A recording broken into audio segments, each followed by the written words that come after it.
Американецтер өздөрү ошону чийип туруптур, өздөрү таң калып атышат. Кандайча кыргыздар ушул жерге келип туруп калып атат депчи. Эмне үчүн антип калдык? Ошондо эле көрөсүз, кыргыз тилин сүйлөшөт да. Орус тилинде, анан англис тилинде чыгып атса, Көбүнчө биз кыргыз деп эле келгенбиз да. Анан уруулук каяктан пайда болду? тилибиз жоголуу коркунучунда туруп атса, Ала тоо бизди бөлүп жарды. кантип башка элди биздин тилде сүйлөтөбүз деген суроо туулап атат. Тилекке каршы ошол кезден оомат бизден кетти. Биз өзүбүздүн артыбыздан эс алган жерибизди тазалай албай атсак, Биз момундай азыр кайырмакты алыс кыргытып атабыз. 2050 жылы биз могул жерде болобуз, 2100 жылы момундай болобуз. мону монтишибиз керек, тигинтишибиз керек деген нерселерди де сүйлөшкөн жоксуңарбы? А сен кыргызсыңбы дейт. Ооба десем. А жок, сиз жарабайсыз деп койду. Калктын деңгээли керек. Бишкектик кыргыз диплом кийимизи жогорураак турат. Улуу дөөлөттү күтүш үчүн бир аз бияктын даярдыгы керекпи, кереги жокпу? Мен кыргыз мамлекетин бренд кылышым керек деп өзүм максат койдум да, ошодон кийин биз көчмөн оюндар жараттык. Кытай поднебесный болуп атпайбы? А мы небесная странабыз. Саламатсыздарбы, урматтуу YouTube каналымдын көрүүчүлөрү? Бүгүн биз бренд боюнча сүйлөшөбүз. Кыргыздын улуулугу жөнүндө сүйлөшөбүз. Канткенде биз өзүбүздүн жолубузду табабыз, ушул жөнүндө сүйлөшөбүз. Атайын ушул бренд боюнча серепчи Максат Чакини биз мейманга чакырдык. Саламатсызбы? Саламатчылык. Сизди көрүп атканыма абдан кубанычтамын. Билишимче, дайыма кыргызга жан үрөп жүрөсүз. Биздин көчмөндөр оюнунун авторлорунун бирисиз. Анан ошол жалпы жонунан карап айтканда, биз мындай сезим келип атат да, азыркы учурда кыргыз эми гана кыргыздыгын билип, сурап, тамырыбызга кайтып, эми гана бир өзүбүз минтип кармалап таанып аткандай сезим келип атат да. Бул сезим мени жаңылыштырбай элеби? Сизде дагы ошондойбу? Чил ошондой болуп атабы же кандай? Туура эле, биз союз кулаганда мен 9-класс болчумун да. 9-класска көчүп аткам, 8-класстан. Анан ошол кездеги окуган китептерди, тарыхтарды карасам, бизди союздун тарыхтары кыргыздар 16-кылымда гана жаралган деп, ошо 16-кылымдан бери эле тарыхы келатат деп ошондо жазылып калган. Анан биз ошо менен мындай айтканда биринчи билимибизди алып туруп келаттык.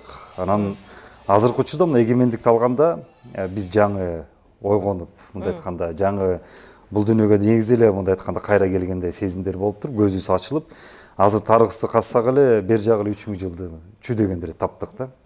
Ал эми азыркы мына азыр биздин залкар тарыхчыларыбыз Кытайдын азыр императордун архивтерине кирип, ошол жактан дагы керек болсо нары 1-2000 жыл ары кете турганда издерибизди таап атышат дагы. Демек, мындай карап көрсөк, биз кыргыз эли бул азыркы заманбап тирүү элдердин эң эле байыркы элдерине кирет экенбиз да. Мисалы, биздин азыр жаш бир тарыхчыларыбыз бар, генетикалык тарыхчыларыбыз деп койсок болот. Бул Кубан Чороевдер. Ошол жакында айтып калды, Максат билесиң дейт, жакында дейт бир чоң долбоорго катыштым дейт да. Ошол Американын ошол USAID сыңары чоң дүйнөлүк бир уюм бар экен. Алар ошол адамзаттын тарыхын чийишкен экен да. Эми биздин тарыхчыларыбыз эмне бул жанагындай бир буюмдарды табып же бир жерден шаарларды тапса, ошо менен тарыхты жазышат да. Ал эми бул уюм кан менен, генетика, гаплогруппа, ДНК менен чийишкен экен да. То есть бул ДНК менен эч кимди алда албайсың. Мисалы, тарыхчылар кээ бирлер бар да, эми өзүнүн каалагандай жазып коюшу мүмкүн. Бул баланча жерде баланча болгон, түкүнчө жерде түкүнчө болгон, эмне десе ошол жерде кашык таап алдым, же кылыч таап алдым, же ошол жерде шаарды таап алдым деп жазып койсо, биз эми ага ишенебиз. Ал жерде эми балким 70-80% калып деле окуп калышы мүмкүн. А бирок ДНК бул канда. Сизде менде агып аткан кан, гаплогруппа. Буну менен эч кимди алда албайсың. Буну бир гана Кудай өзү гана өзгөртпөсө, бир да адам аны өзгөртө албайт да. Анан ошо менен американецтер көрсө адамзаттын тарыхын чийишкен экен дагы. Анан алардын жана сайтында ар бир ошол тарыхтын мындай айтканда чиймесин, схемасын биздин жана жети атабыз Санжарас чийилбеди, ошондой сыңары полный чийилген схемасы бар экен. Ошол мага сайттын ачып туруп көрсөтпөдү. Максат карасаң дейт. Могу кимдин гаплогруппасы дейт. Эми мен өзүм дагы ошо ДНК гаплогруппага көп кызыгып чыгам. Карап көрсөм R1A Z93 деп турат да. R1A Z93 бул кыргыздын гаплогруппасы. Карасам 10-15 миң жыл мурун пайда болгон көрсөтүп турат да. Анан мен айттым, бул кандайча биз кыргыздар 10-15 миң жыл бери эми карабайсыңбы дейт. Бул эми мындай айтканда заманбап биздин азыркы тарыхчылар түшүндүрө албай турган нерсе да. Анан адан кийинки эле эски азыркы заманбап тирүүлөрдү улуттарда карасам араб менен еврей турат да. Получается 3 эле азыркы түрүү элдердин эң древний еврей, араб, анан эле кыргыздын гаплак группасы турат. R1 Z93. Эми бул албетте биз азыр мындай айтканда тарыхчылар түшүндүрө албайбыз, бирок американецтер өздөрү ошону чийип туруптур, өздөрү таң калып атышат. Кандайча кыргыздар ушул жерге келип туруп калып атат депчи. Демек азыркы түрүү элдердин ичинде эң эле мындай айтканда эски элдердин бирибиз. Мисалы көп эле айтып келишкен бизге ушунда сиңирип келген кытайлар эскирээк депчи. Алардын тарыхы бери жагы эле 5-10 миң жыл эме деп. Бирок булардын мындай айтканда гаплак группасы кан менен бул мындай айтканда бул математический точный тарых деп койсок болот да. Дагы айтам, буну бир да адам өзгөртө албайт Кудайдан башка. Ошон үчүн ушул жерден ошодон биз дагы мындай айтканда көп таң калыштуу нерселерди ачып атабыз азырчы. Эми азыркы жана мен жогору айтканда тарыхчылар ошо Кытай императорлорунун архивтерин өзү эле таап алышпайбы, бирок ошол архивтерде көп нерсе дагы бизге атайын бербей жатышат. Мисалы Ватикандын архивинде, ошондой эле мисалы Россиянын КГБнын архивтеринде жана Американын атайын национальный архивтери бар. Ошол жакта дагы биз жөнүндө көп нерсе жазылгандар бар экен да. Алардын анча-мынча мындай айтканда үзүндүлөр чыгып кетип атат, ошол интернет булактарынабы же башка жактан чыгып кетип атат. Ошону көргөндө эле биздин жок чачыбыз тик туруп атат да. Демек биз кыргыз эли дүйнөдө таасир эткен эл экенбиз. Мен ушул сөзгө басым коет элем да, таасир эткен элбиз. Бизди буга чейин эмне деп айтып келишкен? Биз буга чейин кыргыздар башкаларды ээрчип келген деп эл деп айтып келишкен. Жок, көрсө андай эмес экенбиз. Биз жада калышса ошол орустарга, жада калса ошол католиктерге, жада калса ошол кытайларга, ошол кезде сверхдержаваларга, азыркы мисалы Америка, Россия, Кытай сверхдержава деп атпайлыкпы? Ошол сверхдержаваларга таасир эткен эл экенбиз. Ошол сверхдержавалар бизди ээрчиген ошол кездеги державалар экен да. Биз ошондой калк цивилизация болгон экенбиз да. Эми мен азыр мына цивилизация деп калдым. Бизди өзүбүздү улут же эл же этнос деп эмес, биз көрсө өзгөчө бир цивилизация экенбиз. Эми азыр албетте биз ошонун ачылыштарын кайра мындай айтканда унутуп калган тарыхтарыбыздын ачылыштарын азыр башатында туруп атабыз да. Мен ойлойм жакынкы 10-15-20 жылдагы будан да чоң сенсациялык ачылыштар болот. Ошондо балким мен эми ушул сөздөн коркпоймун. Биз бул дүйнөнүн бир господиндери деле болуп калышыбыз мүмкүн. Албетте мен айткан кээ бир сөздөрүм кээрлер үчүн көбүрөөк айтат, койчу кандайча депчи. Мисалы биз көчмөн оюндарын жаңы баштап атканда ушул сөздөрдү бизге айткан, койчу биздин баягы болбобо көкбөрүбүз же жана оодарышыбыз же жана чүкө оюндарыбыз кантип эле бизди эми баягы дүйнөлүк олимпиадага тете боло турганда болот деп туруп ушундай ишенген эмес, бирок биз ишендирдик. Көрсө биз олимпийский оюндарга биз конкурент боло аласызбы, ошону ишендирдик. Демек биздин оюндарыбыз ошондой потенциалы бар депчи. Ал эми оюндарыбыз бул бир эле бир тармагы да, бул кичинекей эле бир тармагы. Ал эми нары жагында кандай биздин ааламыбыз жатат. Манас эпосунун ааламы жатат, биздин ата бабаларыбыздын ааламдары жатат. Эми ушунун баарын көтөргөндө азыркы учурда ошо биздин тарыхчыларыбыз баары эле шок болуп атат да. Демек биз дагы казышыбыз керек экен. Көптөгөн ары кетишибиз керек экен. Ошондо биз бул дүйнөдө көп нерсеге претендовать эте тургандай биздин укугубуз болот да, юридикалык укугубуз болот. Мисалы, эмнеге претендовать эте алабыз? Бул жер эле эмес. Эгер жерди алсак, биз Могул, Азиянын өлкө-чөлкөмүндө көп эле биздики чыгат. Биздин канча деген биз аркылуу тараган элдерге дегедек болсо претендовать этебиз да. Мисалы, кыргыз этносу деп айтсак болот да. Биз азыр айтып атпайбы, түрк тилдүү элдер депчи, түрк этносы деп. Бизди ошол эле жанагы Гумилев болобу, Бенштам болобу, дүйнөлүк жана еврей окумуштуулар бизди жазып кетишкен. Бизде отуреченный народ депчи, то есть биз ошо түрктөшүп же түрк тилине кирип калган элдери депчи. А бирок биринчи түрк кыргыздан бир 1000-2000 жылдан кийин эле пайда болуп атат да. То есть на самом деле бул кыргыз этносу дешибиз керек. Түрк тилдүү эмес, кыргыз тилдүү бизи этнос деп айтышыбыз керек. Анан мен азыр тарыхчы эмесмин, бирок биз ошол серепчи дейбизби же активисттер дейбизби, ушул жактан же жаңы бир саясий бир топтор дейбизби, биз азыр ушул идеологияны көтөрсөкпү деп атабыз да. Ушул идеологияны түрк дүйнөсүндө биз мындай айтканда кайра векторду бурушубуз керек. Чынында гана түрктүү эмес, тилдүү эмес, түрк элдүү эмес, чын айтканда кыргыз эли деп айтышыбыз керек. Анткени азыркы эле ошол эле түрк этносунун ичинде карасаңыз 33 эл барбыз да. 33 элдин ичинде эң эле биринчи бизбиз. Мындай айтканда атасы бизбиз. Бирок түрктөр булар бизден кийин эле пайда болгондо, бул мындай айтканда бул биздин инибиз да. азыркы заманбап тил менен айтканда братчикабыз да. Анан эми ошо братчикабыздын атыбыз менен бизди атап коюп атышат да. Кандайча ошол жактан да биз көп нерсени азыр талашыбыз керек да, оспаривать этишибиз керек да. Анан ушул жерде мен ойлойм, бул биздин азыр Кыргыздын идеясы, идеологиясы алдыда дүйнөнү төңкөрө тургандай нерсе болот да, Кудайым буйруса. Мисалы убагында Гитлердин идеологиясы дүйнөнү төңкөрүп экинчи дүйнөлүк согушка алып кетти. Эми албетте биз согушка алып келбей эле коелук. Ошол эле коммунисттердин идеологиясы кандай деген баягы империяны жок кылып туруп СССРди пайда кылды. Ошондой сыңар тете боло тургандай биздин азыр идеябыз, идеологиябыз келатат да. Мен ойлойм, ишенем, ушу жакынкы ушул 5 жылдын ичинде биз азыр концептуалдуу бир ошол идеяны формировать этип туруп дүйнөгө алып чыгабыз. Ошондо биз дүйнөнү эмне менен багындарабыз? Албетте биз азыр экономикабыз менен, нефтибиз жок мисалы да. Мамлекетибиз азырынча мындай айтканда кедейирээк десек болот да. Бирок биз рухубуз менен багындарабыз. Ошол эле католиктер, ошол эле араб туугандарыбыз, ошол эле кытайлар, ошол эле орустар, ошол эле американецтер ошол рухтун артына бизге келишет. Эмнеге дегенде алар билишет. Кыргыздар бул дүйнөнүн мындай айтканда кожоюндары да. Эмне жагынан кожоюндары? Руханий жактан, рух жактан кожоюндары. Себеп дегенде азыркы заманбап элдердин бирөөсү да болгон эмес. Биз бул дүйнөнү багындырып атканда. Азыркы заманбап элдердин бирөөсү дагы ата бабалары ал бул дүйнөгө келип, мындай айтканда Чыңгыз хан дейби, Аттила дейби, анын бирөөсү дагы ойгон элек болчу. Ойго кирилек болчу. Бирок биздин ата бабаларыбыз биринчи каганаттарын куруп аткан ошол кезде. Өзүнүн таасирлерин жүргүзүп аткан. Өзүнүн көз караштарын бул дүйнөгө алып келип аткан да. Адан кийин экинчи улуу кыргыз каганаты пайда болгон. Ушул жерде мен дагы ушул каганат жөнүндө айтып кетким келет дагы. Бизде мисалы империябыз курганбыз да, ошол каганат деп бир эле каганатты айтышат да. Жок, бизде кем дегенде 2 каганат пайда болгон. Биринчи каганатты Барсбек каганыбыз курган. Аны албетте ошол кездеги түрк каганаты менен саглашып тилекке каршы ошол кезде каганатыбызды кичине басып койгон. Бирок ошол кезде биринчи каганат курулган. Бул мындай айтканда империя, сибирде азыркы мына Россиядай, Америкадай, христиандардын, католиктердин империялары болуп атпайбы? Ошондой сыңары ошол кезде биринчи империябыз болгон да. Адан кийин эле 100 жылдан кийин экинчи улуу кыргыз каганаты курулган да. Бул биздин Азиянын чөлкөмүн толук басып алган. Балким жанагы Манас прообразы, биринчи прообразы, акыркы прообразы ошондо түптөлгөн дагы, жана Бейжиңди чабылып атпайбы Манас атабызчы.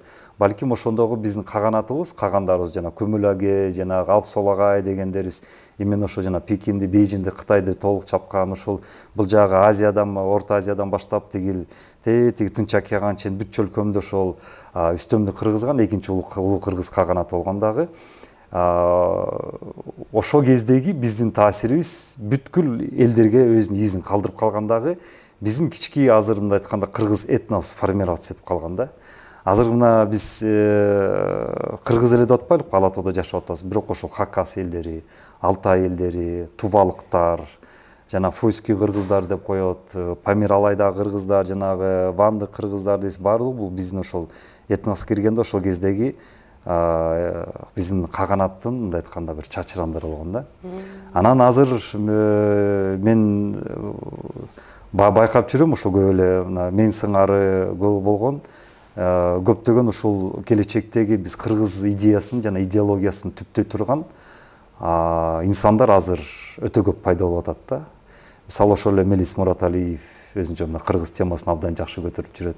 Мына Кубаныч Чороев мырза бул ошол генетикалык жактан кыргыздын ошол жана тарыхын ошо америкалыктар менен биргеликте алып келип чыгарып атат.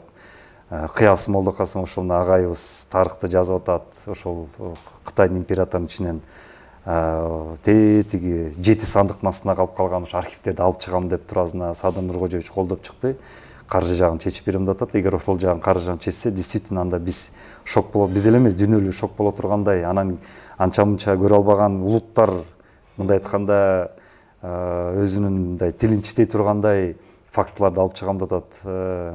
Ошондой эле мына Табылды Акеров тарыхчы байкебиз мына Орто Азиянын ичинде деле биздеги үстөмдүгүбүздү жүргүзгөн ошол азыркы көптөгөн фактылар чыгат. Анан мен ойлойм, ошонун баарын биз азыр бир мындай структурировать этишибиз керек да. Бир структурировать этип туруп, анан аягында эмне менен алып чыгышыбыз керек, эмне менен чыгышыбыз керек. Ооба эми тарыхко бул өткөн чак. Бул ата бабалардын жасаган иштери да, аларга рахмат айтышыбыз керек. Аларга таазим этишибиз керек. А бирок заманбапта биз, мына сиз, мен эмне кылышыбыз керек? Биздин миссиябыз эмне азыр? Мына сиз отурубуз, мына Жакшынакай ушундай медиа чөлкөмдө сонун проекттер алып чыгып атасыз. Мисалы, Жакшынакай мына Кыргызымдан Укура каада балыктарын болобу алып чыгам деп ушундай бир медиа каналды ачып атасыз. Мисалы, мен өзүм тармагымда ушундай бир долбоорду алып барып атам. Ошондо биздин азыркы заманбап мына Кыргыз Республикасы биздин эми миссиябыз эмне? Өткөндөгү Маназ атабыз, ошол эле биздин Барсбек кагандарыбыз, ошол эле Алымбек Датка болобу, Баар Курманжан Датка болобу, алардын өзүнүн убагында улуу тарыхтарды алып, улуу кадамдар жасап, алардын миссиясын аткарып кетишти.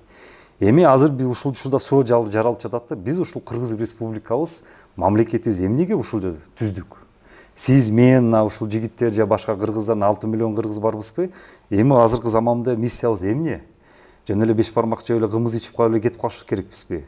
Же жөн эле ушул жана антканда кафелер, ресторандар отуруп эле кетип калышыбыз керекпи деген ушундай бизде азыр суроо жаралып атат да. Мен ойлойм, биздин миссиябыз эми келечектеги 3-чү каганатты тургузушубуз керек. Менин жеке оюмда да. 2 каганат буга чейин болгондон кийин 1000 жыл мурун. Эми биз 3-чү каганатты тургузганга багыт алышыбыз керек. Эми каганат дегенде сөзсүз база алуу эмес, жок. Мындай айтканда аскерий экспансия эмес, жок.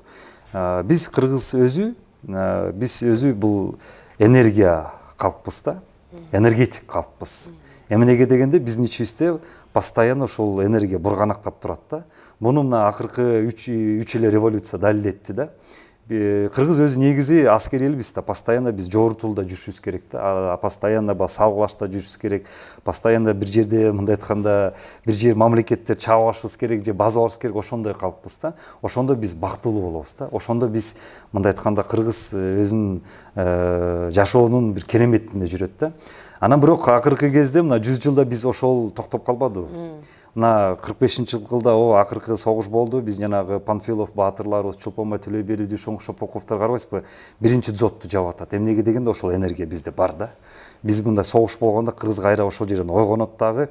Биз жанагы возбудительный ошондо бир состояние болобуз дагы. Биз кайра ошол баягы ок канчалык келсе да, кылыч келсе ошого кийин барып атырылабыз да. Кээ бир калктар мисалы штабной калктар деп коет. Алар артта жүргөн, баары штабты даярдап эметип жүрөт. Бирок биз именно ошол жерден бактылуу болобуз. Анан акыркы 100 жылда биз ошол токтоп калды. Бурганактан энебиз токтоп калды, анан ички өзүбүзгө направлять эте баштады да. Бул жанагы өзүбүздүн революциябыз. Ак үйдө барып талкалайбыз. Бишкекте мародерство кылдык, тияк бияк кылдык. Өзүбүз деле жанагы эле аскерибиз деле, милиция дейбизби, ошолордун баарын талкалап, биз өзүбүздү мына жей баштадык да. Эми ошол энергиябызды азыр чыгарыш үчүн мен жеке ойлойм, биз азыр 3-чү каганатка максат коюшубуз керек да. Бул кандай каганат? Бул руханий каганат. Эмнеге дегенде биз дүйнөгө эмнеси менен таасир эте алабыз? Эми азыр бизде жанагындай акыркы технологиялар жок. Могул корейлер ойлоп чыккандай же англичандар ойлоп чыккандай моундай смартфондорубуз жок. Жанагындай машина Tesla дегендей машиналар жок. Биз эмне үчүн чыгыш керекпиз? Мен ойлойм, биздин ошол рухубуз менен. Рухубуз деген эмне? Мисалы, бир эле пример, ошо корейлер 90-чы жылдары булар азыркындай өнүккөн эмес болчу. Булар да ошо ойлонушкан, биз дүйнөгө таасирибизди кандай кылып жүргүзөбүз дегенде, булар ошо өзүнүн маданияты менен деп чыгабыз дегенде. Мисалы, мына азыр корейский ресторандар Бишкекте толтура. Мына сиздер корейский косметика менен колдонуп атасыздар. Гужупион айтпай эле коеюн. Гужупиого турмушка чыгам деп биздин кыздарыбыз да мечтать этип кирди. Азыр жаштарыбызды карасаңар, сиз деле карасаңыздар, баарыбыздар корей өзгөчө жанагы подростоктор корейсче кийинип, жанагы прическалары, бүт баары корейче жана кийинген шалбырак көйнөктөр бүт корейче. Мисалы, машиналар карасак бүт корейский машиналар. Жанагы Gala, Samsung, бүт корейский мисалы да. Бүт карасак эле корейский көрүңүздөр. Буларды ана музыкалар, кей-поп. Музыкалар бүт баары эле корейский музыкалар да. Көрүң, булар таасир. Биз Кореяга азыр эле миграция өлкөлөрүнүн ичинен 4-орунда Корея турат. 1-чи Орусия, 2-чи Түркия, потом Казакстан, балким Америка болушу мүмкүн. Анан эле Корея. Кореяда эң эле көп кыргыз миграциялар көп. Эмне үчүн Малайзияда эмес, эмне үчүн Японияда эмес? Именно Корея, көрдүңүзбүрбү? Кореянын таасири күчтүү. Гангам Стайлды айтпай эле коеюн бул. Көрдүңөр, булар ошо маданияты менен. Ошолдун сыңары Биз деле ошону таасир эте алабыз, кыргыздар. Биз азыр мен ойлойм, биздин азыр идеологиябызды мамлекет ошол нукта азыр иш алып барышыбыз керек. Мисалы, биздин эле кийимдерди азыр көрүп атпайсыздарбы? Ошол эле байра сайра деген ошондой азыр биздин жаңы моделдерибиз кандай сонун нукура заманбап кийимдер салып чыгып атат. Ошону алып чыксак болот. Ошо менен азыр кийиндирсек болот дүйнөбүздү. Биздин анткени текстилибиз аябай күчтүү. Фабрикабыз бери жагы эле 200дөй күчтүү фабрикабыз бар. Ошо менен эле кыргызга нукура окшош болгон кийимдер алып чыксак, жана заманбап кылып алып турупчу, кийим элдер уже кийине баштайт. Көчмөн оюндар көрсөттү таасирибизди. Мисалы, оюндарыбыз көрсө жана футбол, хоккейге тете боло турган, конкурент боло турган оюндарыбыз бар экен. Көчмөн оюндар ошону таасир этти. Мына Туркияда 4-чү оюндар болду, азырында 5-чиси Казакстанда болот. Пожалуйста, биз ошол аркылуу оюндарыбызды да пропаганда кылсак, футбол, хоккейди болду, унуткула. Мына көк бөрү келатат. Мына оодарыш келатат. Шахматтын бир түрү жана 9 корголубуз келатат, мисалы да. Ошону көрсөтсөк болот таасирибиз. Ошондой эле тамак аштарыбыз. Мисалы, азыр биз мына турецкий ресторанда турабыз, кебап-себапты баарыбыз жакшы көрөбүз. Ошону сыңар эле биздин беш бармактарыбыз, курдактарыбызды эле жана өзгөчө биздин ичимдиктерибизди. Мисалы, Раматылык Табылды Бердигулович менен иштеп калдым. Ал мага айтчу эле, максат, менин бир мечтам бар депчи, кыялым бар. Эмне десе, америкалыктар Кока-Коланы дүйнөдө иштирсе, мен шорону, максымды иштиришим керек деген да. Мына, пожалуйста. Бизде бер жагы эле алкоголдук эмес ичимдиктердин 10 түрү бар. Чалап, мисалы, максым, жарма, мисалы, ошонун баарын дүйнөбүздүн алып чыксак, пожалуйста, ошону иче башташат да. Адан тышыңа сыңары, мисалы, музыкабыз жана кей-поп сыңары, биздин дагы кей-рэп деп койсок, же кей-жи рэп деп койсом болот да. Рэп боюнча кыргыздын азыр жаңы бир сонун бир ачылыштар болуп атат. Мисалы, Улук Манапаны алыңыз. Мисалы, жанагы Ямаджи Фейджини алыңыз. Мисалы, жанагы Фриманды алыңыз, Джейвуну алыңыз. Булар биздин азыркы кыргыз рэбин дүйнөбүздүн алып чыгып аткан заманбап, мындай айтканда, биздин жаштарыбыз да. КМШ мамлекеттери, СНГ мамлекеттери жаштары бүт азыр ошолордун атын укканда жаштары мындай жалпак тил менен айтканда сейишет да. Ал эми бакыр өзгөчө. Анткени бул манасты рэп менен мындай айтканда миксовать этип кыргыз рэбин алып чыкты, манас рэбин алып чыкты да. Мисалы, жанагы манас эле бул рэп да. Эгер мындай айтканда карап көрсөкчү, деп туруп айтып атпайбы? Бакыр дагы ошону окшоштуруп туруп, азыр сонун жанагы ойлорумда тигиндей мындай деп туруп алып чыгып атат. Эми албетте бул жана горлово пение деп бул тиги биздин Алтайдан, Энисайдан бери келаткан биздин када салтыбызда бул манас эпосунда калган. Бирок ошол биз стилди рэп менен айкалыштырып, азыр сонун кыргыз рэбин, нукура кыргыз рэбин алып чыкты да. Бул стиль эч кимде жок. Даже жада калса жана рэптин ата мекени туулган жери Америкада, США-да да жок. Булар мисалы американецтер гангстер рэп деп алып чыгып атпайбы? Американецтер жанагы 50 Cent тиги булар да дүйнөбүздүн тең азыр 100 миллион деген альбомдор миллиардтап туруп альбомдорду тираждап чыгарып атпайбы? Ошондой сыңар мына Бакырда алып чыкты да. Эми мен ойлойм, ушундай сыңары биз алып чыксак, дүйнөбүздүн биз багындырабыз да. Толтура нерсени багындырабыз. Бул жактан биздин потенциалыбыз ошол убагында Япония, Корея кантип багындырса, мен ойлойм азыр именно кыргызга азыр бизге очередь келатат да. Именно ошол Орто Азия жанагы Туран чөлкөсүндө келип атат да. Анан Туран жөнүндө дагы айтып кетким келет. Бизди да Туран деп айтып атышпайбы? Акыркы кезде Туран деп туруп сиз да угуп аткандырсыз. Бизди көбү кыргыздар монголоидный раса деп коюшат да. Эми бул Европанын бөлгөн көз карашы да. Бизди алар дүйнөнү 3 расага бөлүп коюшкан да. Европеидный, негроидный, анан монголоидный депчи. Европоид деп алар өздөрүн киргизишет. Булар көбүнчө ошо европалыктар ойлоп тапкандары да. Анан негроидный деп бул кара торун баарын киргизип койгон. Анан монголоид десе баягы көздөр кичине минтисе болгондо эле ошонун баарын киргизип койгон да.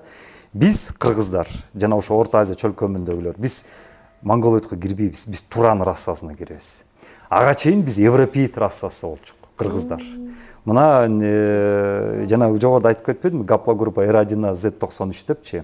Биз R1 гаплогруппасына киребиз да. Бул арийский гаплогруппа да. Бул толугу менен европеидтик гаплогруппа. Анан ошол европеидтердин ошол бул эми кыргызча арулук деп коет эмеспи? Таза кандуулук. Таза кандуулук эмне менен билинет? Таза кандуулук сиз айдаган Lexus менен билинбейт. Сиз кийинген Gucci, Prada менен билинбейт.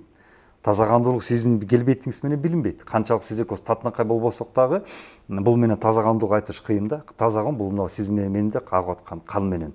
Орустар айтып коет эмеспи? Голубая кровь депчи. Ошо кан менен билинет да. Анан таза кандуулук мисалы гапла ошол Эрадина жанагы Гитлер убагында айтып чыкканда Эрадина жана арийская депчи, таза арулук деп. Ошон үчүн бул сөз жана аруке деп ошодон бизде калган да. Мисалы ошону карап көрсөңүз, орустарда ашып кетсе 50%. Ошол немис англичандарда ашып кетсе 30-40%. Ал эми кыргызда 70% Эрадина. Демек биз көбүнчө европейттүүлүк экенбиз да, мындай айткандачы. Ошону эмне доказывает, бул биздин жанагы Энисайдагы биздин Барсбек Каган доорунда жашаган кыргыздар, биздин ата бабаларыбыз. Толугу менен ошо буларды Кытай источниги жазылып кеткенде, булар кыргыздар ошол кезде узун бойлуу, көк көздүү, ак жумал жана сары чач деп туруп жазып кетишкен да, рыжий дьяволы деп коюшчу алардычы. Анан эми биз албеттен баягы биз Алтайга көчүп келип, анан баягы Орто Азияга көчүп келип, кичине мындай аралашып, баягы туранский раса болуп кеттик, бирок каныбыз алиги чейин Эрадина да, 70% Эрадина.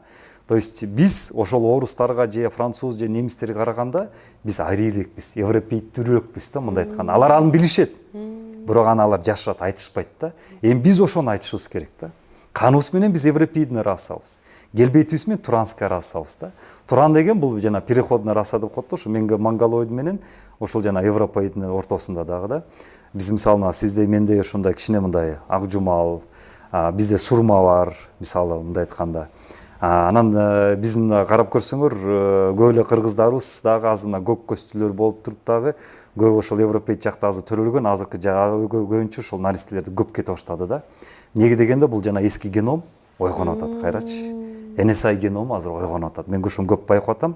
Азыр ойгонуп атат дагы, мен ойлойм ушул темп менен биз балким 3-4 кылымда биз кайра NSI келбетибизге келебиз да. Ошол Орто Азиянын ичинде көрөсүңөр, европейттиктер кайра пайда болот. Европейцтер пайда болот, бирок алар кыргыздар. Алар француз еврейлер эмес, ошол кыргыздар. Мен ойлойм, ушул азыр ушундай айтканда көптөгөн ушундай биз унутулган нерселер ачылып атат дагы. Биз азыр ошонун баардыгын идеология бир идея катары ошону алып чыгышыбыз керек. Ошондо мен ойлойм, биз христиандарынбы же дүйнөдө азыр мисалы католиктер башкарат эмеспи? А католиктер ким турат? Ватикан турат. Мисалы биз ошондо балким Ватикан менен тең талашта сүйлөшөбүз. Биз ошондо балким жанагы биз азыр Россия, Орусия деп атпайлыкпы? Биз ошондо Кремль менен тең талашта сүйлөшөбүз. Эми дегенде алар өздөрүн канчалык бийик койгон сайын, балким биз алардан бийигирээк туруп калабыз. Каныбыз менен. Мисалы да. Алар ошондо түшүнөт. Мисалы алардын династиясы бар да, жана Романова деген, Рюрикович дегендечи, биздин ошондо династиябыз болгон. Ажо, мисалы, ажолор булар биздин кагандардын династиясы да. Биз алардан дагы балким бийик туруп калабыз дагы, ошолорду менен тең талашта сүйлөшө баштайбыз. Эмне дегенде алар түшүнүшөт. Биз акасы биз бул дүйнөлөрдүн господиндери экенбиз. Мисалы Чыңгызхан эмне үчүн кыргыздарды базалоо үчүн Жөчү ханды жөнөткөн, өзүнүн баласын жөнөткөн. Анан Жөчү келгенде бизди кырган эмес. Ошол кезде ушундай тарыхчылар суроо жаралып атат да. Чыңгызхан эми ошол кезде уже дүйнөнү дүңгүрөтүп, империянын баарын куруп алып туруп, мындай айтканда эми уже хан болуп, каган болуп, ээз болуп отурган да. Бирок именно тек гана жалгыз ушу кыргыздарга эмнегедир ушундай атайын бир экспедицияны жөнөткөн. Бирок бул военный экспедиция болгон эмес, согуш экспедициясы болгон эмес, салгаш болгон эмес, кыргын болгон эмес. Ушундай бир суроолор жаралып атат да азыр тарыхчылардачы. Анан биз дагы ошонун баарын тең эми биз тарыхчы эмеспиз, бирок бир идеология жактан, идеолог деп өзүбүздү эсептейбиз, идеология жактан биз касып көрдүк дагы. Көрсө Чыңгызхан признание искал. Орусча айтканда. Неге дегенде, мына президенттер жаңы шайлап атканда бул башка президенттерден таанууну издейт да. Мисалы Садыр Нуркожоевич президент болду, ага чейин Сооронбай Шайбыч, ага чейин Алмазбек Шаршенович, ага чейин тиги Бакиев, тиги Акаевтер болгондо булар эмнени издейт? Булар башка президенттерден признанияны издейт, куттуктоону издейт. Ал президенттер таанууну издейт. Тааныгандан кийин ал президент толугу менен президент болот. Ошондой эле мамлекеттер. Кыргыз мамлекети эгемендүү алганда башка мамлекеттерден таанууну издейт да. Мисалы Россия тааныса, Америка тааныса, Кытай тааныса эгемендүүлүктү. Демек бул мамлекет толук кандуу мамлекет катары эсептелет дагы, бул дүйнөлүк бир эмеге кирет да, уюмга. Ошондой эле ошол кезде дагы бул система ар убакта болгон да. Анан Чыңгызхан эми ооба баарын басып алды, өзүнүн душмандарын кырды. Хан болду. Бирок ал өзүн хан кылып жайлап койду, эме шайлап койду да. А кечиресиңер, а сени кайсы башка хан признавать этти? Кайсы каган признавать этти сени? Анан ошол кездеги мындай айтканда сверхдержаваларды, ак сөөктөрдү мындай айтканда бир элди издеген да. Анан ошол кезде жалгыз гана кыргыздар. Эми Кытай ал мындай айтканда душман болуп атат. Тем более ал Кытайды уже басып алган. Анын астына вассал болуп турат. Эми вассалдан ал мени признать этпейт да. Ал өзүн тең тайлаш элди издеген. Ал өзүнүн балким даже мындай айтканда бир династиясы бар.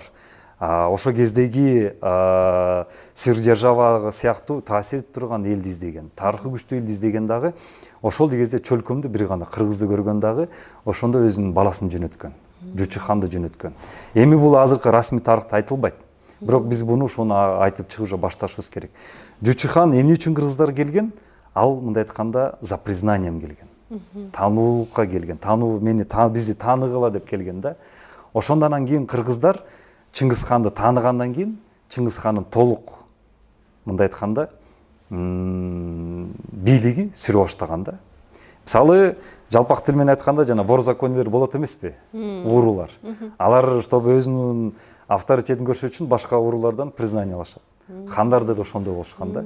Ошол кезде эми биз ошол тарыхты, мисалы, буга чейин башка тарыхчылардын жазуу менен окуп келгенбиз. Алар эмне жазышкан? Жучу хан келгенде кыргыздар басып алган, минткен тигинткенде, бирок кечирип койгула. Жучу хан биз менен согушкан эмес, андай аскер менен бизге келген эмес, ал делегация менен келген. Ошол кездеги аристократтар силер экезиңер биздин ханыбыз ушундай шайладык, Чыңгыз ханды. Таанып бербейсиңерби деп келген да. Анан ошол кезде биздин ата бабаларыбыз тааныган, анан кийин Чыңгыз хандын империясына кирген. Бирок кандай кирген? Мындай айтканда бир тең укук менен кирген да, на равных дегендей да, орусча айтканда. Себеп дегенде экономикасы күчтүү. Ошол кездеги производство, жанагы оружейный производство деп коет, курал жарактардын производствосу, өндүрүшү өтө күчтүү болгон мамлекет биз болгонбуз да ошол кезде. Не дегенде ошо Чыңгыз ханда ошо кызыктар болгондо, себеп деген аскердин жабдуктарын көпчүлүгү ошо кыргыздардан алышкан да. Ошол кезде мисалы дизайн, ошол кезде технологиялардын баары тең, ошол аскердин жанагы защищать эткен ошо жанагы жабдуктар, завод кийимдер бүт баары тең ошо кыргыздардан алганда, ошон үчүн кыргыз мамлекетине тийген эмес. Анан биз азыр ошол тарыхтарыбыздын баарын тең ошодон коркпой, уялбай, мисалы биздин коңшуларыбыз эмне дейт дебей, жедиги биз азыр жанагы стратегиялык сверхдержавалар эмне дейт дебей, мен ойлойм ошонун баарын алып чыгышыбыз керек. Биз азыр экономикабыз менен алар менен тең талаша албайбыз. Алтыныбыз менен тең талаша албайбыз. Кум төрүбүзбү же жерибиз мененби, нефтибиз жок. Мисалы да суубуз менен дагы эми аз мына көрүп атабыз, суубуз деле ал төрүнө турган ресурс экен. Ал менен тең талаша албайбыз. Эмне менен тең талашабыз? Тегибиз менен. А тегибиз биздики, аристократ. Тегибиз биздики, мырзалардыкы да, мындай айтканда. Эми биз ошобуз менен алып чыгышыбыз керек. Ошобуз менен гана биз, мен ойлойм, бул дүйнөнүн көсөмдөрү билет аны. Кыргыздар ким экен. Ошондо бизди Ватикан болобу, Кремль болобу, Вашингтон болобу, Бейжиң болобу бизди кабыл алат деп тең талаш сүйлөшүп башташат. Аябай мындай улуу эл экенибизди, улуу держава болгонубузду, каган болгонубузду айтып, биз кыйынбыз деп мындай төш каккылаганыбыз менен Максат мырза, анан кайсы жерден кантип кыргыз ушундай улуулуктан сынып калды, азыркы майдаланган абалга кетип калды, өздүгүн жоготуп, өзгөнү ээрчиген абалга жетип калды. Эмнеден улам азыркы кыргызды кармап туруп бир сен тиякта ата бабаң момундай кишини сен урпагысың деп айтканга титиң барбайт да. Эмне үчүн антип калдык? Эми мен кыргыздын тарыхын 3 чоң бир блокко, доорго бөлөт элем да. Биринчи 4 доорго да. Биринчи доорубуз бул жаралуу доору, бул биздин заманга чейин. Бул 3000 жыл мурун, 4000 жыл жаңы жаралып, ошол кезде биз кыргыз жаңы төрөлүп дегендей да, катары жаралган доорубуз бул биздин заманга чейинки. Ошол жана Кытайдын тарыхчысы Сымыцан жазып кеткен да. Анан экинчи бул доор, бул улуу доор, бул биздин бул жана кагандар курулган, төрөлгөн, каганаттар пайда болгон, бул ошол Энесай доору да. Анан үчүнчү доор бул менин жеке көз карашым боюнча бул выживание доорусу болду да. Биз выживать эттик да. Сактандык. Неге дегенде, тилекке каршы ошо кезден оомат бизден кетти, дөөлөт кетти бизден. Ырыскы кетти бизден. Бул акыркы 2000-жылда. Бул ошол Чыңгызхандан башталат да, мындай айткандачы. Биз ошо кезден баштап кыргыздар мамлекетибизди жогото баштадык да, анан улуу көч башталды. Биз Алтайдан улуу Ала тоого келдик дагы. Ала тоодо биз көбүнчө жашынып, бекинип келдик. Өзүбүздү сактап келдик. Ушул 2000-2 миңжылдык бул бизди өзүбүздү сактап калуу жылы болду да. Коктук олотуга кирип кеттик, бирибиз менен даже керек болсо карым катнаш жок болуп калды. Улуттан урууга бөлүнө баштадык. Мисалы, Эне Сайда уруу деген идентификация жок болчу. Бар болчу, бирок мындай деңгээлде жок болчу да. Көбүнчө биз кыргыз деп эле келгенбиз да. Анан уруулук каяктан пайда болду? Азыр кыргыз уруу аябай азыр 40ка бөлүнүп эле, керек болсо ар бир уруу өзүнчө бир форумдар өткөрүп, конференциялар өткөрүп атпайлыкпы? Азыр мисалы мен Саякмын, Кушчумун же тиги Кытаймын же Сары Багышмын деп мактанабыз да. Ушул мактануу каерде пайда болду? Ушу Ала тоо пайда болду. Бөлүнүү жарылуу Ала тоодо пайда болду. Ооба, Ала тоонун бир чоң бир касиети бизге жакшы болду, бул бизди сактап калды. Мисалы, Алтайда, Эне Сайда калып калган кыргыздар жок болуп кетишти, алар сиңип кетишти да. Бирок ошол Ала тоодо калган кыргыздар биз сакталып калдык да. Ошол геномду биз өзүбүз сактап калдык. Ошол жактан Ала тоонун бизге чоң бир жардамы ушул болду.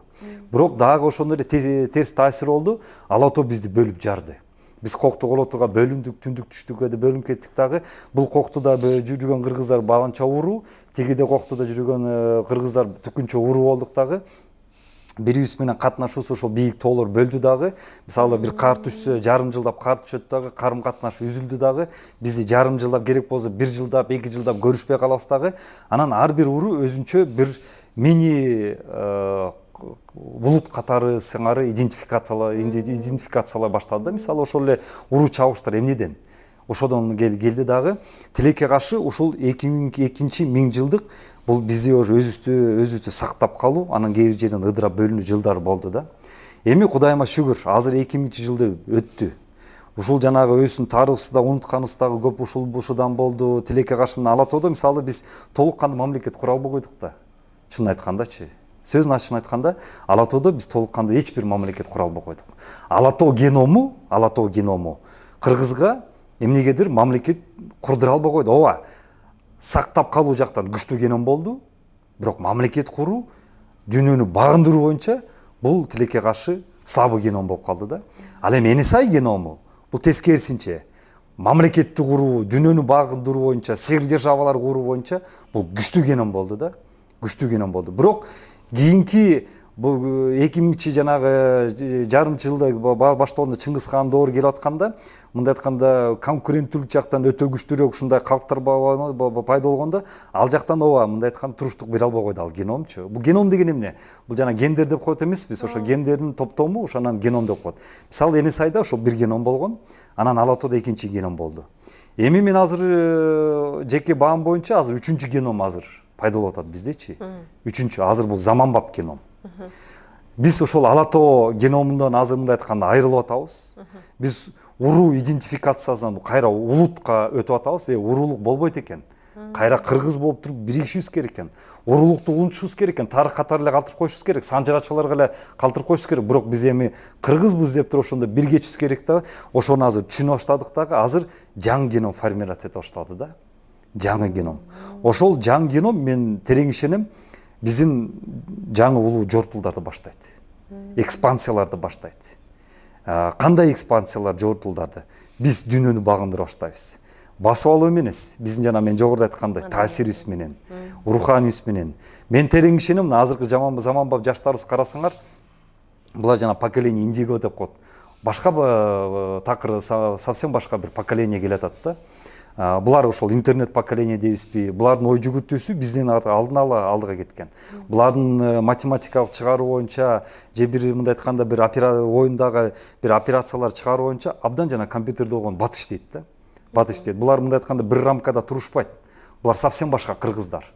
Булар бизге окшошпогон кыргыздар азыр төрөлө баштады да. булар мындай айтканда рамкадан чыга турган, ой жүгүртүүсү рамкадан чыккан азыркы мындай жаңы төрөлгөн балдарды мен байкап атам. Азыркы заманбап мына мектеп окуучуларын карасам, булар ошолор келип атат да. Булар глобалдуу кыргыздар келип атат. Кудайым буйрса мен ойлойм, булар үчүнчү геном ушулар да. Булар азыр бизде үчүнчү каганатты басы эме түптөөгө ушулар башталат да. Эми биздин бирок сиз экөөбүздүн миссиябыз азыркы учурда ушуларга ушу шартты түзүп беришибиз керек да. Фундаментти түзүп беришибиз керек. Ушул мамлекетти сактап калышыбыз керек. Эмнеге дегенде бул мамлекет заманбап тил менен айтканда стартап. Бул стартап. Любой эле бизнесте стартап болот эмеспи? Ошонсуңар эле бул азыр Кыргыз Республикасы мейли, балким биз азыр кедейбиз. Стартапта, бирок биздин ички дүйнөбүз, руханыбыз көрсө бай экен да. Дүйнөнү багандыртан, дүйнөнү чөгөлөтө тургандай, тизелете тургандай руху бар экен да. Биз эми азыр ошону сактап, биз эми азыр ошону түптөп туруп, ыдырап кетпей, тигил жака бул жака кошулалык деген буга чейин анча-мынчалардын дөдөйлөрдүн сөздөрү болуп атпайбы? Тиги мамлекетке кошулуп кетсек сонун жашайбыз, буларга кошулуп кетсек жыргап калабыз. Ошондой маңкурттарга берилбей, кандай болсо дагы ушул мамлекетибизди сактап туруп, болушунча күчтөп, түптөп туруп, анан биз ушул поколениеге өткөрүп берсек, мен ойлойм, биздин ошондой үчүнчү мына азыр ооматыбыз келе аткан доор ушулардан башталат да. Биздин улуу доорубуз башталат да. Ошондо биз аны буга чейин англис тилин биз азыр кандай сүйлөп атсак, эл аралык мисал тил деп, же орус тилин, ошондой эле көрөсүз, кыргыз тилин сүйлөшөт да. Кыргыз тилин сүйлөшөт. Неге дегенде бизде ошол эл аралык тил айланабыз да, жакын арада. Ошондо көрөсүз, мисалы Америкага азыр көп умтулуп атышпайбы, Америкага жашайм деп. Бизге келип туруп умтулушат, Кыргызга келип жашайбыз депчи. Аябай мындай биресе ооба деп мындай үмүт арткың келип атат, биресе ишенбей калып атасың. Ишенбей турасың да. Ишенбей турасың. Өзүбүздүн урпактарыбыз, өзүбүздүн балдарыбыздын тили орус тилинде, анан англис тилинде чыгып атса, тилибиз жоголуу коркунучунда туруп атса, анан кантип башка элди биздин тилде сүйлөтөбүз деген суроо туулуп атат. Тилди сүйлөтүш үчүн мен ойлойм, бул жерден эки фактор керек да. Ооба, бул биринчиси, мен айтып атпаймынбы, таасир. Мисалы, эгер биз азыр момундай смартфондорду жарата баштасак, заманбап технологияларды жарата баштасакчы, биз өзүбүздүн тилибиз менен атай баштайбыз. Мына буну смартфон деп атпайлыкпы? Эмне үчүн смартфон? Анткени буну англичандар, ушу англосаксондор жаратты дагы. Булар смартфон деп өзүнүн тилинде атады. Ноутбук мисалда. Алар бул англосаксондор жаратты да, но ошон үчүн булар өзүнүн тилинде ноутбук деп аташты да. Эми мына Кудайым буйрса, биз кыргыздар дагы ошондой сыңары бир жаңы нерсени ойлоп тапканда, биз эми смартфон, ноутбук дейбиз да. Бул өзүбүздүн тилибизди атайбыз. Өзүбүздүн тилибизди атаганда, мына, пожалуйста, уже терминдер кетип баштайт дагы. Ошентип мына биздин жанагы таасирлер кетип баштайт. Кыргыз негизи эле биз азыр кыргыздар өзүбүздүн дүнөсүндө келечекке бир кыргыз таасири деген бир доктринаны иштеп чыгышыбыз керек да. Ошол доктринанын ичинде мына ушулардын баары жатыш керек да. Мисалы жанагы улуттук оюндар айтпадыкпы? Мына азыр улуттук оюндар көрөсүңөр, мына көк бөрү болобу же башкалар болобу, булар дүйнөнү багындыра баштайт.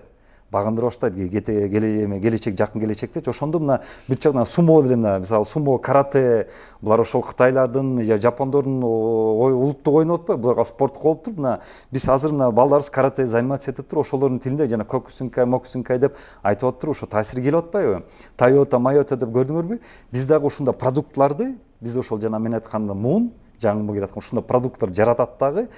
Эми албетте бул жакынкы 5-10 жылда болбойт. Балким жакынкы бир ушул кылымда башталат дагы. Ошондо биздин таасир болот, анан биздин сөзүбүз уже кете баштайт.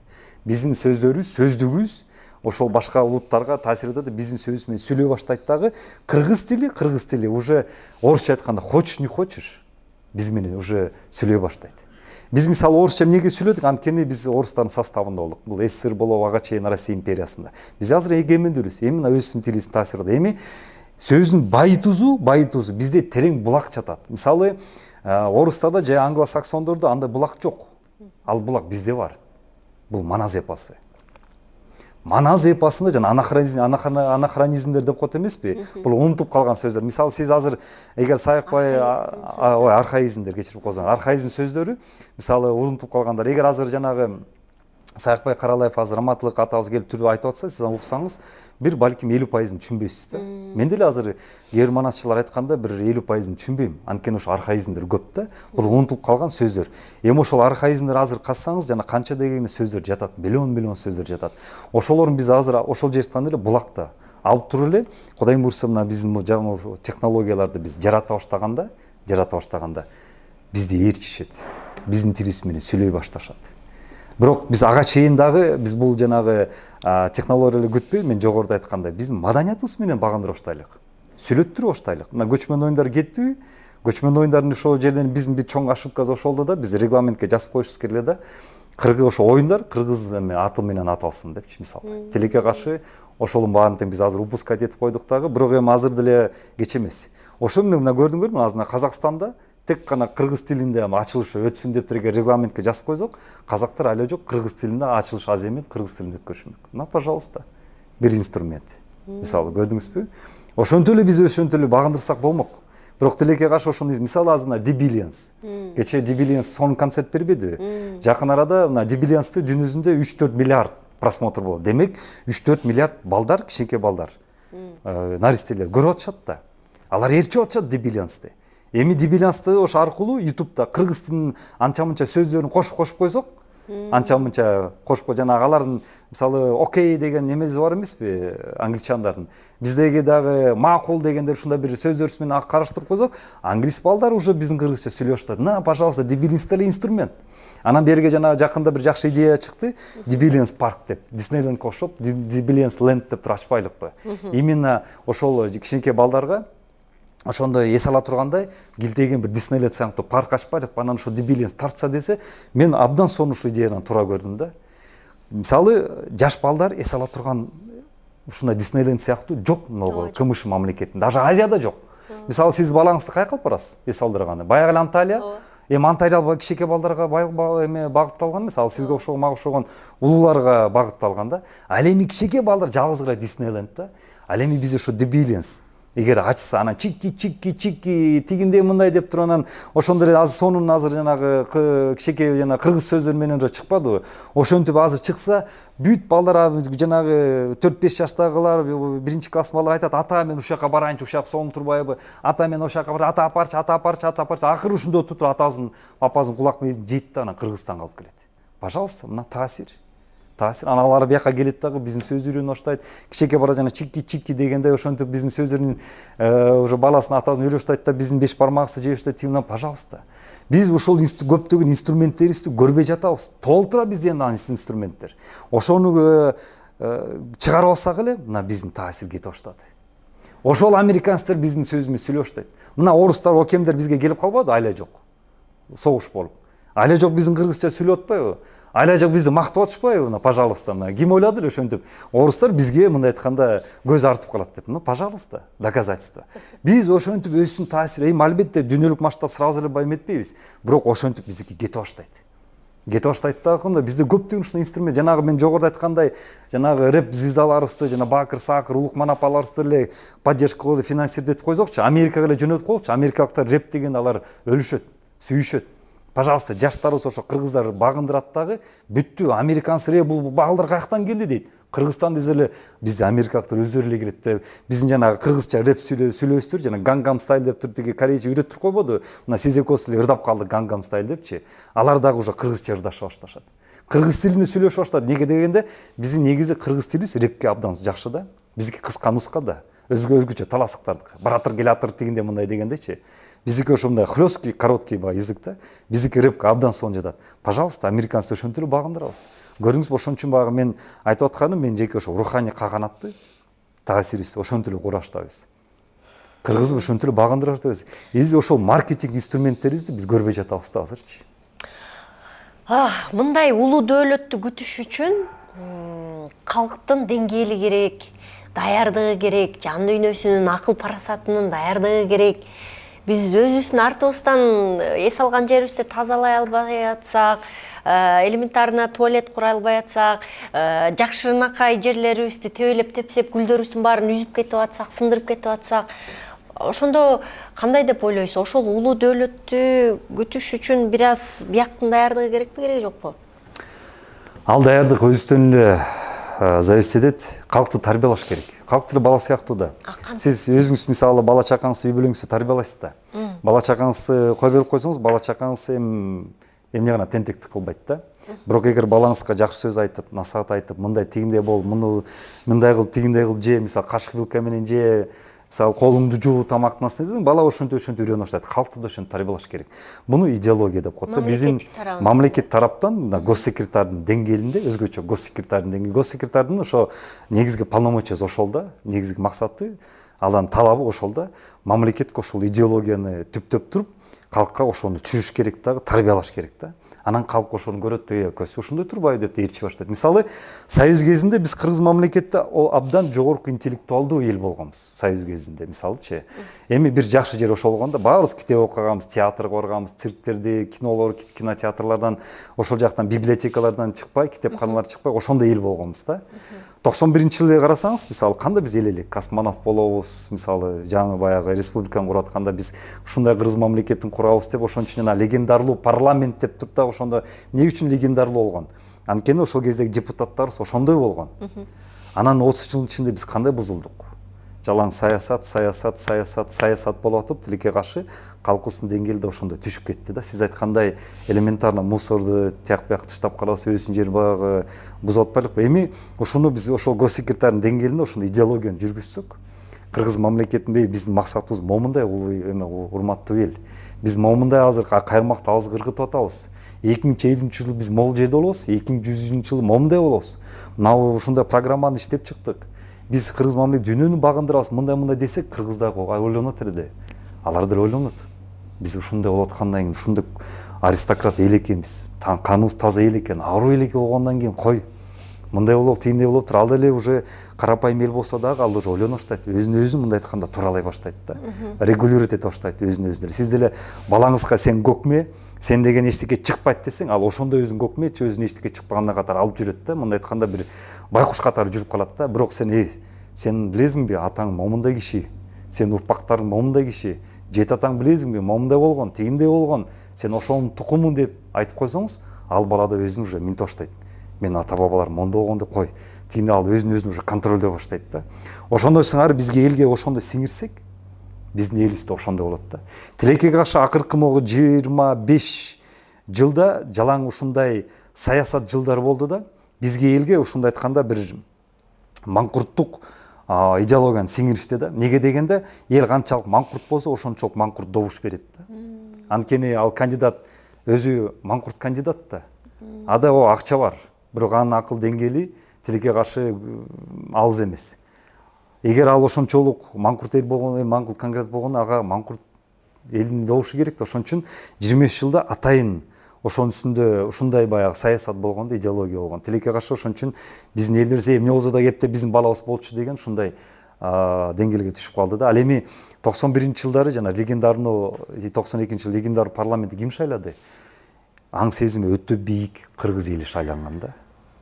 Бирок ошол 92-93 жылдан бери тилекке каршы абдан эле түшүп калдык да. Анан мен ушул жерден каалайт элем, ошол биздин госсекретарыбыз, мамлекетибиз ушул жактан иш алып барса, элдин аң сезимин тарбиялоо жактан мен ойлойм бир 5 жылда эле биз тарбиялап койсок болот. Мамлекеттик катчы, ошол эле ажоолор, сиз мындай алар менен жолугушуп, момундай идеябыз бар, мону монтишибиз керек, тигинтишибиз керек деген нерселерди деле сүйлөшкөн жоксуңарбы? Эми биз бийлик бутактарында эмеспиз, биз азыр жарандык активист катары жүрүп атабыз, сунуштар берип атабыз. Эми ал жакта эми чечимдер балким азыркы убакытка тиешелүү катары кабыл алып атабы, билбейм, айта албайм, комментарий бере албайм. Мисалы биз азыр өзүбүздүн бир жумушубузду алып барып атабыз, бул бренд. Кыргыз мамлекетинин бренди. Бул дагы ошол кыргыз элинин духун, рухун ойгото турган дагы бир технология да. Мисалы, жөнөкөй бизнестин ичинде карасак, машиналардын ичинде бренд болот. Mercedes, Lexus, мисалы да, Rolls-Royce. Булар брендтер да. Сиз ошол машиналар айдагыңыз келет. Мисалы, аял инсандарыбыз кийимдер Gucci, Prada, Zara'лар кийгизи келет, анткени ошону кийгенде өзүн өзгөчө эле сезип калат. Эми чүпүрөк, бул деле жөнөкөй чүпүрөк. Бирок бренди бар болгон үчүн өзүнчө мынтип этип калабыз да. Ошондой эле жана iPhone'ду, мисалы, эми бул iPhone эмес, бирок iPhone'ду көтөргөндө кыздарыбыз өзгөчө туалетке киргенде атайын жана логотипин көрсөтүп туруп мындай өздөрүн тартышат да, селфи кылышат да. Байкасаңыз, именно логотип жакканда көбү кол минтип алып туруп логотипин көрсөтүп, ал тиштелген алманы көрсөтүп, неге дегенде бренд да. Бул статусту берет да. Мен ушундай крутоймун деген сыяктуучу. Ошондой эле брендер мамлекеттин жарандары өздөрүнө момундай колдор моон деп жүрүшөт. Мен ошол мисалы француздар, мисалы американецтер, я американец, даже жаныбызда эле соседтер карасаңар, мисалы казак тууганда мен казакстандыкмын же россиялыкмын деп мактанышат да. Неге дегенде алар мамлекеттери дүйнөлүк масштабта дүңгүрөп турат да, мындай айтканда бренд мамлекеттер да. Эми ошонун ичинде биз кыргыз мамлекети брендпизби? Суроо да. Тилекке каршы жок. Мисалы, мен жеке өзүм практикамда мындай болгондо, чоң бир жакынкы мамлекетте бир холдинг нефтяной компанияга бир директор жумушуна вакансия чыгып калды, мен барып калдым. Анан 10 чакты баланын ичинен мен анан ошол бала жаран да, ошол мамлекеттин жараны чыгып калдык финалга. Экөөбүз тең чыктык да. Мен өзүмдү мактабайм, бирок ошондой болуп калды да. Бул эми 10-15 жыл мурун болгондо окуяда. Экөөбүз мындай тең финалдабыз да. Анан тиги генеральный директор карап туруп, экөөбүз кыйбайт да, буну тандасам тиги экөөбүз равныйбыз да, мындай айтканда экөөбүз Lexus болуп турабыз да. Анан тигинде мындай суроо, баарына тең экөөбүз бир жооп берип атабыз, эми ушундук жооп берип атабыз, эми анан акыры бир суроо берди да, кай жактын кулунусуңар деди. Ал ойлоду ошол мамлекетти деди, бул чет өлкөдө болуп атканда. Анан тиги эле өз мамлекетин айтты, ошол мен болсо Бишкектемин дедим да. Сен кыргызсыңбы дейт. Ооба десем, жок, сиз жарабайсыз деп койду. Эмнеге десем, жок, сен вы же киргизы там, сен жарабайсың, вы же киргизы тияк бияк деп туруп. Ошол кезде мен түшүндүм да. Биз көрсөк кыргыздар, мисалы, ошол мисалы азыр ойлоп көрсөңүз, мисалы Москвич диплом менен бүтүп келди. Анан Бишкектик кыргыз диплом кимиси жогорураак турат? Албетте Москвич. Же Нью-Йорктон бүтүп келген диплом кыргыздан келбек. Бирок экөө тең. Нью-Йорктун диплому бийигирээк. Ошондо мен түшүндүм да, канчалык мен кыйын болбойм, өзүмдүн төшүм каккылабайын, манас атам тукуму дебейин. Бирок кыргыз же Кыргызстан же Киргиз деген үчүн мен ар дайым ылдып, ошондо мен түшүндүм дагы. Мен ошондо мен башымды шалпайтып алып кетип калдым да, бирок мен ошондо ойлодум. Мен кыргыз мамлекетин бренд кылышым керек деп өзүм максат койдум да, ошондон биз көчмөн оюндар жараттык. Эми азыр мына кыргыз мамлекетинин азыр брендин дагы программасын иштеп чыктык дагы. Ошонун үстүнө азыр биз катуу иштеп атабыз. Мына жакында Оштукун жасап бердик, Чаткалдыкын жасап бердик. Азыр мына кыргыз мамлекетинин Skyland деп, асман эли, асман өлкө, асман мамлекет деп азыр ошону жасап бердик да. Мисалы Кытай поднебесный болуп атпайбы? Бул небесный странабыз да. Надо бул бийигирээк. Неге дегенде ошол эле Кытайдын источниктери калган. Биз Кытайлар өстүр айткан, биз асман тоолоруна барып, асман элин көрүп, асман жоокейлери менен салгылашып, асман аттарын көрүп, асман жеринде жүрүп келдик деп Кытайлар өздөрү жазып кетишкен. Манас эпосунда жазган. Ошол эле Манасты карасаңыз, ман асты коштурасыз, асман деп турат. Анан ошону биз азыр англисче Skyland деп, небесная страна, асман мамлекет деп азыр ошо бренд азыр алып чыгып атабыз да. Биз дүйнөсүндө ошол Skyland деп, асман эли, сиз мына асман кызысыз. Мен жоготуп аткан мына арулук, эродина, арийская кровь. Көрдүңүзбү, ошонун баардыгын ошо түптүргө аристократ деп ошонун үчүн эми айтып атканым ошол да. Биз асман элбиз, аристократ элбиз, аруу элбиз. Эң сонун рахмат Максат мырза. Чынында эле мындай элдердин көкүрөгүндө бир үмүт сеп, биз бийиктей алабыз, биз кыйын эл болобуз деген азыркы тапта бизге абдан керек болуп аткан, бизге муктаж болуп аткан мындай сонун мотивациялык сөздөрдү айттыңыз. Биздин эфирди көргөн ар бир кыргыз балким жанданар, балким каны кайнап чыгар, балким ичиндеги бир уктап жаткан кыргызы ойгонор. Эртеңки күнү чынында эле ар бир партиянын туусунун алдында туруп алабыз, же бир кайсы бир биздики эмес болгон бир идеологиянын алдында туруп ээрчип алабыз. Чындыгында кыргыздын туусунун алдында туруп, кыргыз болуп биригүү заманы келди окшойт. Келип бергениңиз үчүн терең ыраазычылыгымды билдирем. Ишиңерге абдан чоң ийгиликтерди каалайбыз.